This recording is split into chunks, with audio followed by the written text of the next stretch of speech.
Hello folks and welcome back to the channel. I know it's been a while since I've been in front of a camera doing a movie review, or even posting a video in general. Things have been a little bit hectic for me. I just got back from a training trip in Colorado, so we're gonna try to get back in the swing of things with a movie video.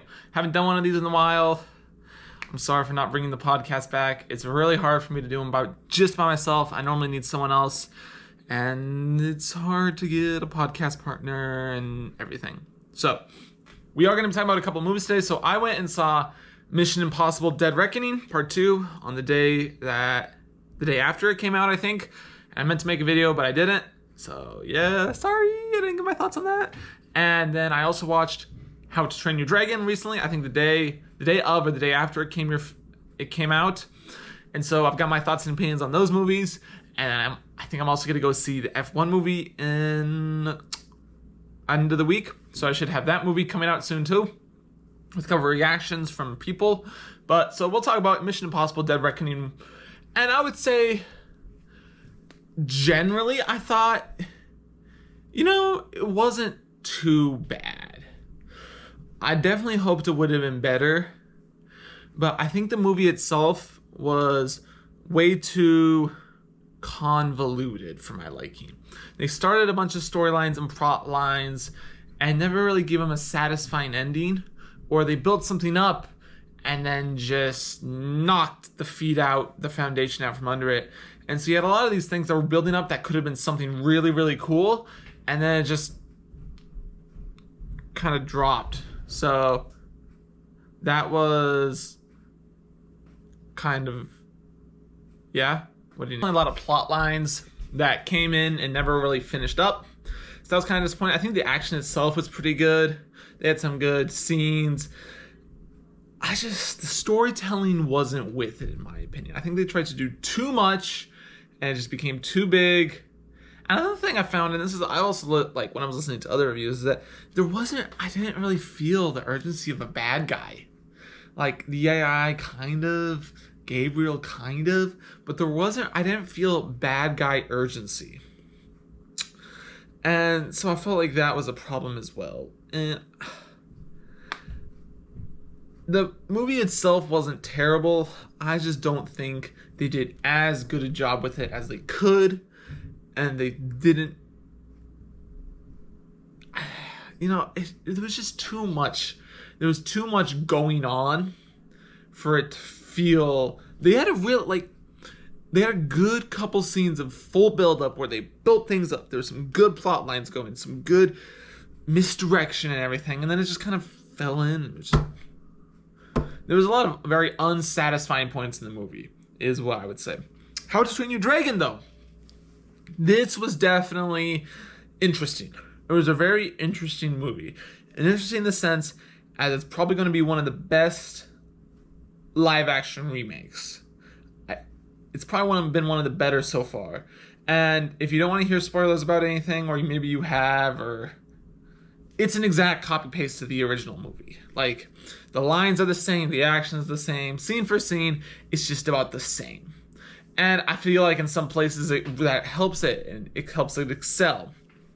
But in others, I think my biggest gripe for this one is the funny character with the peg leg. No. Is it a peg leg or is it a peg arm? It's both. It's both. The man missing half of his limbs isn't as funny as he is in the original. And I feel like there was no real comedic relief like that. I think that was my main problem with it. But otherwise, as a general rule, it did a pretty good job, I would say.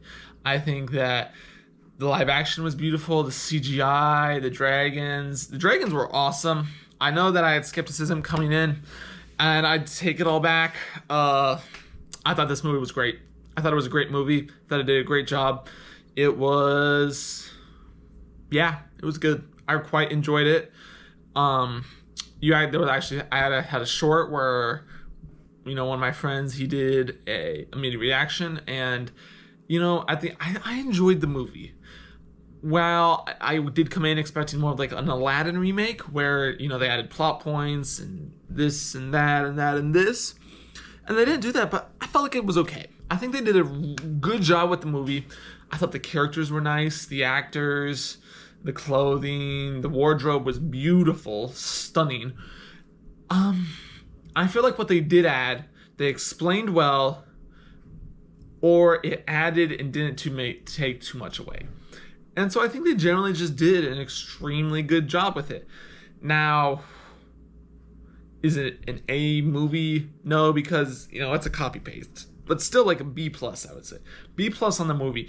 And I think the greatest thing about it is the visuals.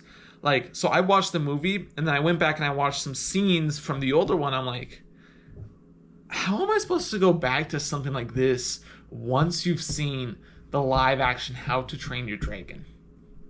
Like, how do you go back to something like that? It was just so... It was perfect. It was like, yes, this is it. This is what it wants to be. I think it also helped that the same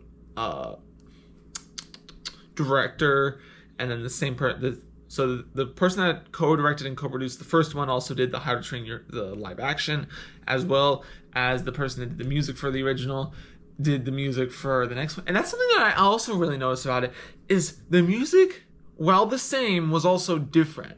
It felt raw, a little bit rawer than, and I could be just going crazy here, but it felt a little bit rawer than it did in the animation one, which was really nice. And it was just, the visuals is what really brings that movie to life. Now, did the characters, the actors themselves do a good job?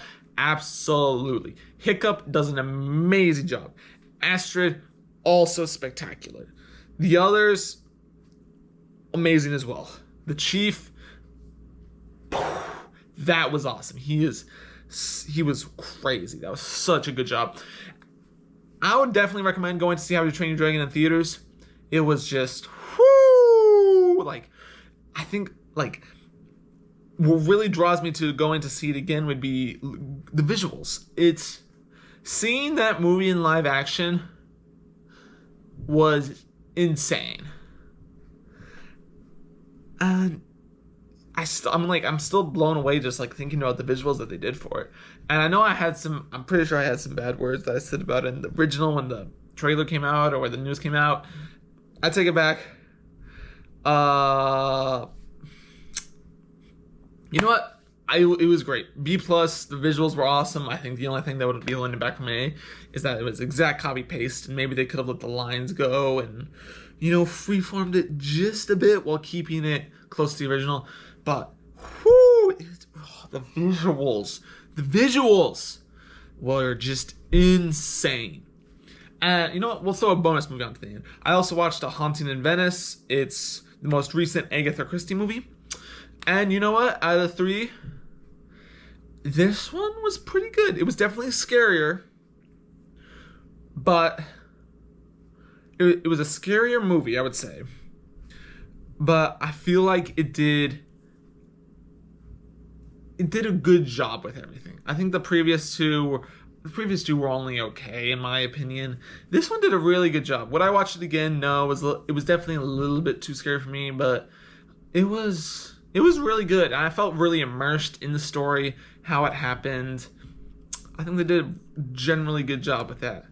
But if you have movies or topics or questions for me, please leave them in the comment section down below. I always want to go back to, answering your guys' questions or talking about topics you guys want me to talk about, because sometimes that's easier for me than just figuring, like, I could do it, but it's not as fun for me, especially because I don't have my partner, Sophie, anymore.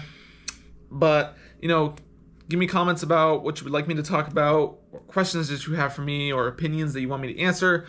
And you know what? Yeah, leave a like, please subscribe. And then also, tell me your favorite live action remake in the comments section below as well. But thank you for watching. Please leave a like, please subscribe.